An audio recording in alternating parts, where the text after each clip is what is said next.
Well, good morning. Here it is.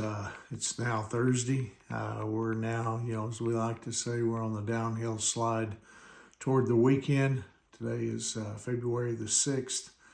And I hope you had a great Wednesday. I hope you had a great hump day. I hope that you were able to, get over the hump of this week, the middle of the week, and, kind of start, looking toward the weekend, as you go about your business, whatever it is that you do. And anyway, now God He's blessed us with the breath to breathe here on this Thursday morning.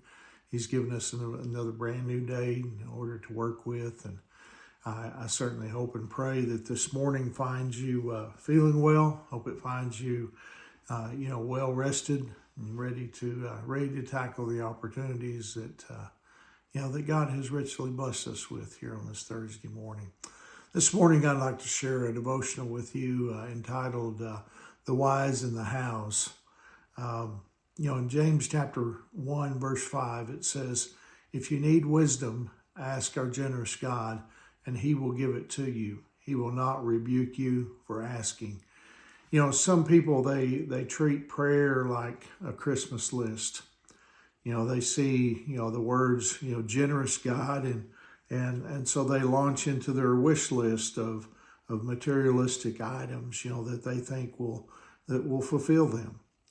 You see, the problem is, if you focus your attention, on material possessions, you overlook the most valuable asset God, makes available to you, and that's wisdom.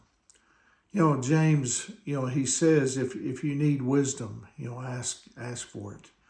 God won't rebuke you, no matter how many times you request it. I mean, believe me, I've tested the limits. I pray for wisdom all the time. When I prepare a message, or when I think about the future of our church, I love to pray. Lord, you've promised in your word to give us your wisdom. I'm praying for it right now. Which is another way of saying, I need to know your will, Lord. Show me your will. If you're married, or in a relationship, the need is even more pressing.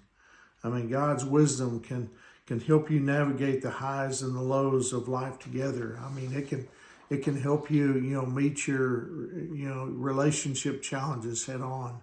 It can help you to keep your eye, on the big picture while you work out the small details. You see, God's wisdom is something that, we should all be seeking after. In Proverbs chapter 9, verse 10, it says, "Fear the Lord." I mean, that is, reverence for the Lord is the foundation of wisdom. Don't mistake intelligence for wisdom. You can be smart, but not necessarily wise. I mean, I've seen people who are, extremely intelligent, who have advanced degrees, hanging on their wall, and who are very successful in their chosen field, do some of the most ridiculous things imaginable.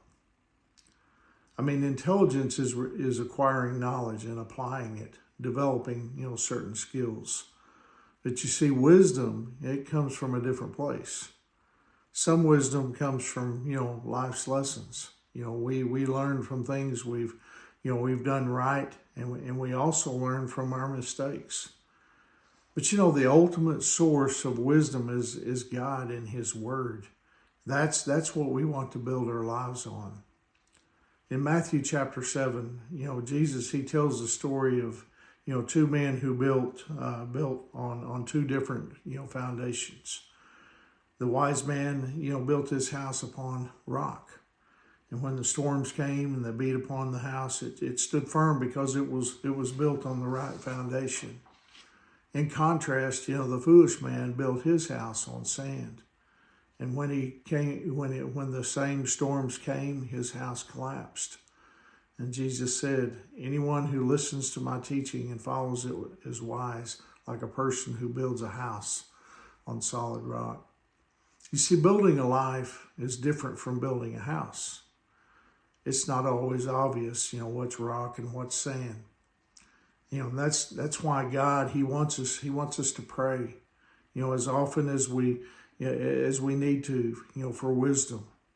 Some people build their lives on, a relationship that seems unshakable, as solid as the rock of Gibraltar, only to have their foundation collapse when the relationship ends. Other people build their lives on job security or financial security, and then find themselves in rubble, when the industry or the market collapses. You see, God will help us find the solid ground of His will in every situation. All we have to do is ask Him. We have to seek Him. Let me leave you with this question. In what area could you use God's wisdom today? All you have to do is ask. Anyway, I hope that encourages you here on this Thursday morning. Hope you have a wonderful day. Remember, Angie and I, we love you guys, and we're praying for you. And Lord willing, I'll see you tomorrow morning. God bless you.